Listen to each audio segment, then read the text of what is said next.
السلام علیکم ورحمۃ اللہ۔ آج میں آپ کے سامنے ایک بہت ہی خوبصورت واقعہ پیش کروں گی۔ آج سے 1300 سال سے کچھ زیادہ عرصہ پہلے کی بات ہے کہ شہر بصرہ میں ایک عیش پسند نوجوان رہتا تھا۔ اس کو شراب پینے کی بہت بری عادت تھی۔ وہ کبھی کبھار کوئی نیک کام کر لیتا تھا لیکن اکثر کثرت سے شراب پیتا تھا۔ اللہ نے اس نوجوان کو ایک بڑی پیاری سی بچی دی تھی جس سے وہ بہت زیادہ پیار کرتا۔ کئی دفعہ ایسا ہوتا کہ وہ شراب پینے لگتا تو وہ دودھ پیتی ننھی بچی رونے لگتی اور شراب کے پیالے پر ہاتھ مار کے اسے گرا دیتی اور ساری شراب زمین پر بہہ جاتی۔ اس پر نوجوان کو غصہ تو بہت آتا لیکن بچی سے اس قدر محبت تھی کہ وہ اس سے کچھ نہیں کہہ سکتا تھا اور پیار سے اس بچی کو چمکار کر خاموش ہو جاتا۔ یہ بچی 2 سال کی ہوئی تو کچھ دن بیمار ہو کے فوت ہو گئی۔ نوجوان کو اس کے مرنے کا بہت غم ہوا لیکن اس نے اپنی بری عادت نہ چھوڑی۔ چند دن کے بعد ماہ شعبان کی 15ویں رات کو یہ نوجوان شراب کے نشے میں سو گیا اور عشاء کی نماز بھی اس نے ادا نہیں کی۔ خواب میں کیا دیکھتا ہے کہ قیامت قائم ہو گئی اور انسان اپنی اپنی قبروں سے نکل کے حشر کے میدان کی طرف جا رہے ہیں۔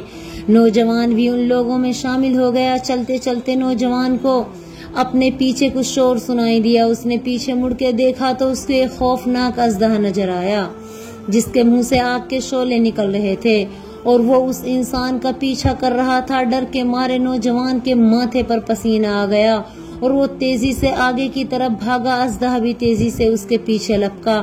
کچھ آگے نوجوان کو ایک بڑے میاں نظر آئے۔ انہوں نے نہایت عمدہ لباس پہن رکھا تھا۔ اس سے خوشبو کی لپٹیں آ رہی تھی۔ نوجوان نے بڑے میاں کو سلام کیا اور ان سے کہا، خدا کے لیے آپ مجھے اس اژدہے سے بچائیے۔ بڑے میاں نے فرمایا، بھائی مجھ میں اتنی طاقت نہیں کہ میں تمہیں اس اژدہے سے بچا سکوں۔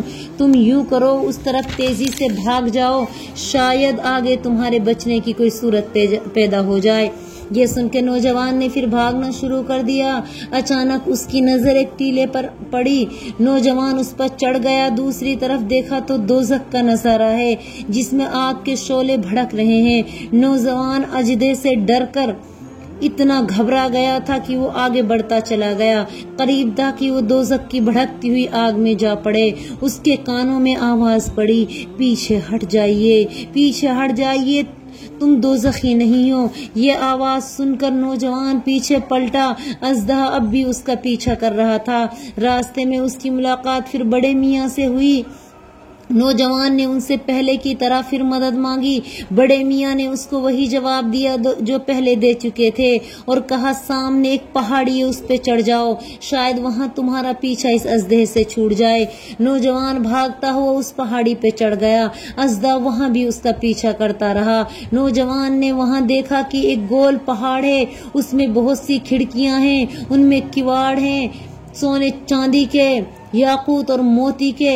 نوجوان اس پہاڑ پر چڑھنے لگا تو نوجوان نے ایک بلند آواز سنی جو کہہ رہی تھی، کھڑکیوں کے کواڑ کھول دو اور باہر نکل آؤ، شاید تم میں کوئی ایسا ہو جو مصیبت میں پھنسے ہوئے انسان کی مدد کر سکے۔ اس آواز کے ساتھ ہی کھڑکیوں کے کواڑ کھل گئے اور کھڑکیوں میں سے کچھ ننھے منھے خوبصورت بچے باہر نکل آئے۔ اب وہ اژدہا نوجوان کے بالکل قریب پہنچ گیا۔ جو بچے باہر آئے تھے انہوں نے کھڑکیوں کے اندر منہ کر کے آواز دی، جلدی نکلو، اس شخص کو اژدہے سے بچاؤ۔ اس آواز پر بے شمار چاند سی صورتوں والے بچے باہر نکل آئے۔ انہوں نے اس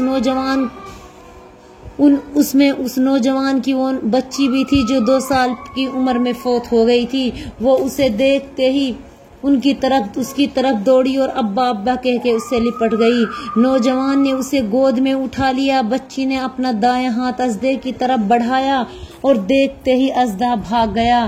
پھر بچی نے اپنا بایاں ہاتھ نوجوان کی داڑھی پر پھیرتے ہوئے قرآن پاک کی آیت تلاوت فرمائی کہ ابھی ایمان والوں کے لیے وہ وقت نہیں آیا کہ ان کے دل اللہ کی یاد سے جھک جائیں اور قرآن جو اللہ کی طرف سے نازل ہوا ہے اس کے سننے کے وقت ان کے دل نرم پڑ جائیں۔ نوجوان یہ سن کر رونے لگا۔ پھر اس نے بچی سے پوچھا، بیٹی وہ اژدہا کیا تھا جو میرا پیچھا کر رہا تھا؟ بچی نے جواب دیا، وہ آپ کے برے کام تھے جو اژدہا بن کے آپ کو دوزخ میں ڈال دینا چاہتے تھے۔ نوجوان نے پوچھا، وہ بڑے میاں کون تھے؟ بچی نے کہا، وہ آپ کے نیک کام تھے جو اتنے کم تھے کہ آپ کو اس اژدہا سے بچانے کی طاقت نہ رکھتے تھے۔ ہاں انہوں نے آپ کو اژدہے سے بچنے کا راستہ بتا دیا۔ اس کے ساتھ ہی نوجوان کی آنکھیں کھل گئی، وہ زارو قطار رویا، اللہ تعالیٰ سے اپنے گناہوں کی معافی مانگی اور ہر قسم کے برے کاموں سے سچی توبہ کی۔ اب وہ اپنے وقت کا زیادہ حصہ علم حاصل کرنے اور عبادت میں گزارنے لگا، یہاں تک کہ چند سالوں میں بہت بڑا عالم اور اللہ تعالیٰ کا خاص بندہ بن گیا۔ مسلمانوں، جانتے ہو وہ نوجوان کون تھا؟ یہ تھے حضرت مالک بن دینار بصری۔ اپنی سچی توبہ کا واقعہ انہوں نے ایک دفعہ خود ایک شخص کو بیان فرمایا۔ توبہ کے بعد وہ بہت عرصے تک جیے۔ ان کا شمار ان بزرگوں میں ہوتا ہے جنہوں نے رسول پاک صلی اللہ علیہ وسلم کے پیارے ساتھی حضرت انس بن مالک اور ان کے زمانے کے کئی اور بزرگوں سے علم حاصل کیا اور پھر اسے آگے پھیلایا۔ ان کو مال و دولت اور دنیا کے عیش و آرام سے سخت نفرت ہو گئی تھی، اللہ کے خوف سے ہر وقت کانپتے رہتے اور اپنے دن رات کا زیادہ حصہ اللہ کی عبادت میں گزارتے۔ وہ اپنے گھر کا دروازہ ہمیشہ کھلا رکھتے اور لوگوں سے کہتے، میرے گھر میں داخل ہو کے جو شخص کوئی چیز لینی چاہے تو وہ خوشی سے لے سکتا ہے، یہ اس کے لیے حلال ہے، مجھ کو اب تالے کی ضرورت ہے اور نہ ہی کنجی کی۔ لوگوں نے کئی بار ان کو دیکھا کہ مسجد سے کنکریاں اٹھا کر فرما رہے ہیں، کیا اچھا ہوتا کہ دنیا کی تمام ضرورتوں کے لیے ایک کنکریاں میرے لیے کافی ہوتی، مجھے کھانے میں کسی اور چیز کی ضرورت نہ ہوتی اور میں ان کنکریوں پر ہی گزارا کرتا۔ ایک دفعہ بصرہ میں ان کے گھر میں آگ لگ گئی، انہوں نے اپنی چادر کندھے پہ ڈالی اور گھر سے باہر نکل آئے۔ لوگوں نے کہا، حضرت آپ کے گھر میں آگ لگی ہے، آپ اس کو بجھانے کے بجائے گھر سے باہر نکل آئے۔ انہوں نے فرمایا، اس گھر میں رکھا ہی کیا ہے جس کو بچانے کی فکر کروں۔ ایک دفعہ حضرت مالک بن دینار نے ایک مکان خرید لیا، ان کے پڑوس میں ایک یہودی رہتا تھا، وہ ہر روز اپنے گھر کا کوڑا کرکٹ اور گندگی حضرت مالک کے گھر کے سامنے پھینک دیتا۔ حضرت مالک رحمہ اللہ علیہ نے ایک جھاڑو اور ٹوکری بنوائی، وہ روزانہ جھاڑو سے یہ کوڑا کرکٹ ٹوکری میں ڈالتے اور اسے کہیں دور پھینک آتے۔ ایک دن یہودی ان کو ایسا کرتے دیکھا تو ان کے پاس آ کر کہا، آپ ہر روز اتنی تکلیف کرتے ہیں لیکن مجھ سے آپ نے کبھی شکایت نہیں کی۔ حضرت مالک نے فرمایا، اللہ تعالیٰ کا حکم ہے، مومن غصے کو روکتے ہیں اور لوگوں کو معاف کرتے ہیں، تم میرے ہمسائے ہو، میں تم سے شکایت کر کے تمہیں تکلیف نہیں دیتا۔ یہ سن کر یہودیوں پر ایسا اثر ہوا کہ وہ فوراً مسلمان ہو گیا۔ ایک دفعہ کچھ لوگ رات کے وقت ان سے ملاقات کے لیے آئے، دیکھا کہ گھر میں اندھیرا ہے اور امام مالک ایک روٹی کو ہاتھ میں لیے مل رہے ہیں۔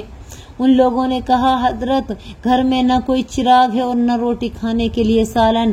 حضرت مالک نے فرمایا، بس مجھ کو چھوڑ دو، خدا کی قسم میں تو ان چیزوں پر بھی شرمندہ ہوں جو میرے پاس موجود ہیں۔